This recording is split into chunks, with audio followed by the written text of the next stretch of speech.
Bonjour et bienvenue sur ce webinaire consacré au calpinage des carreaux céramiques ou dalles en pierre naturelle.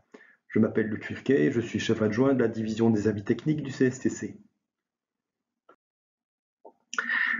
Pour poser correctement un dallage en pierre naturelle ou un revêtement de sol en carreau céramique, il faut tout d'abord bien maîtriser un ensemble de connaissances techniques. Elles sont détaillées par exemple dans les notes d'information technique numéro 213 et 237. Ce sont ces connaissances techniques qui permettront d'obtenir un travail durable et de qualité. À côté de ça, l'aspect esthétique du travail fini est évidemment très important. Cet aspect va lui aussi dépendre de la qualité de l'exécution, mais également de l'appareillage choisi ainsi que du calpinage. Le calpinage désigne la façon dont les carreaux ou les dalles seront disposés par rapport à la configuration du local, les murs, les portes, les arcades, la cheminée.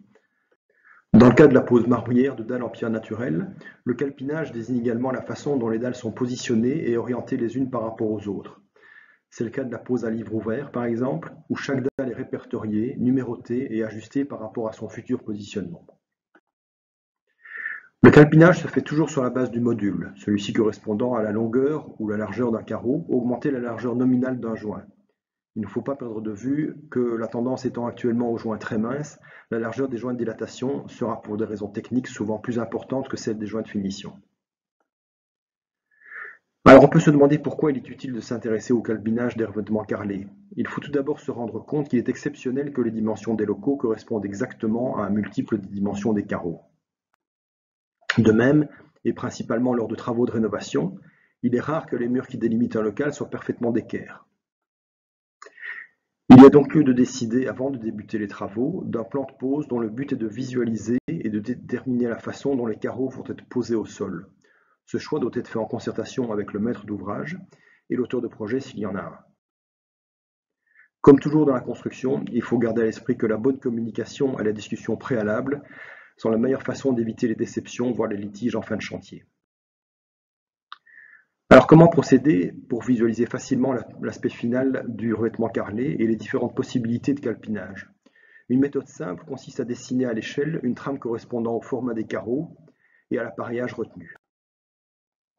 On peut ensuite déplacer cette trame sur le plan du local. Cette façon de faire, que ce soit à l'aide d'un logiciel de calpinage ou à l'ancienne à l'aide de papier calque, permet de se rendre compte très facilement et très rapidement de l'aspect final de l'ouvrage. En ce qui concerne la pose des carreaux ou des dalles, on recommande généralement de commencer par tracer les médianes du local, puis de faire une pose à blanc en commençant par les rangées de carreaux qui longent ces médianes et en allant ainsi jusqu'à la périphérie du local.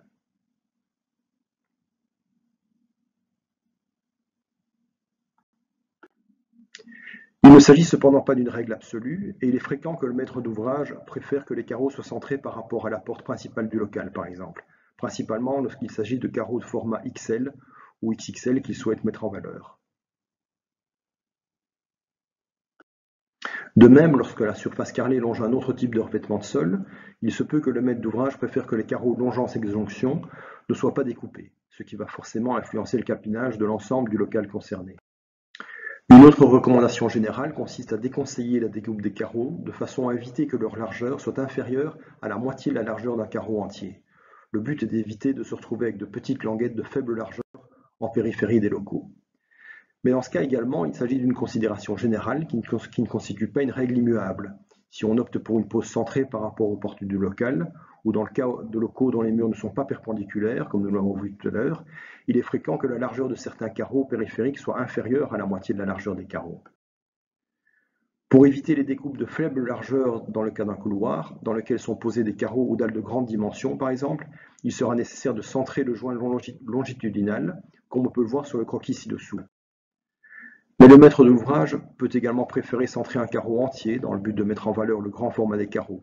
Dans ce cas, les découpes latérales seront de moindre largeur. Comme toujours, il est donc essentiel de prendre le temps de discuter des différentes options possibles, et ce, avant de démarrer la pose des carreaux. En ce qui concerne l'implantation des joints de dilatation au sein des revêtements carrelés sur chape non adhérente ou flottante, la note d'information technique numéro 237 recommande d'en prévoir tous les 40 ou 50 mètres carrés, selon qu'il s'agisse ou non d'un revêtement de sol chauffant. D'un point de vue technique, ces joints doivent être positionnés au droit des angles rentrants du local, ainsi qu'au droit des entreportes. On considère en effet que ces endroits sont le siège d'une concentration de tension qui risque d'occasionner l'apparition de fissures à court ou à moyen terme. L'implantation de ces joints de dilatation est déterminée en fonction de critères techniques et non esthétiques. On ne peut donc pas la modifier. À l'exception des locaux ou couloirs de grande dimension dont on parlera juste après, c'est donc le calpinage des carreaux qui doit être étudié en fonction de la position des joints de dilatation et non l'inverse. Par ailleurs, il est important que ces joints de mouvement soient positionnés de manière très précise dans la chape de façon à correspondre aux dimensions des carreaux ou dalles qui seront collés ultérieurement.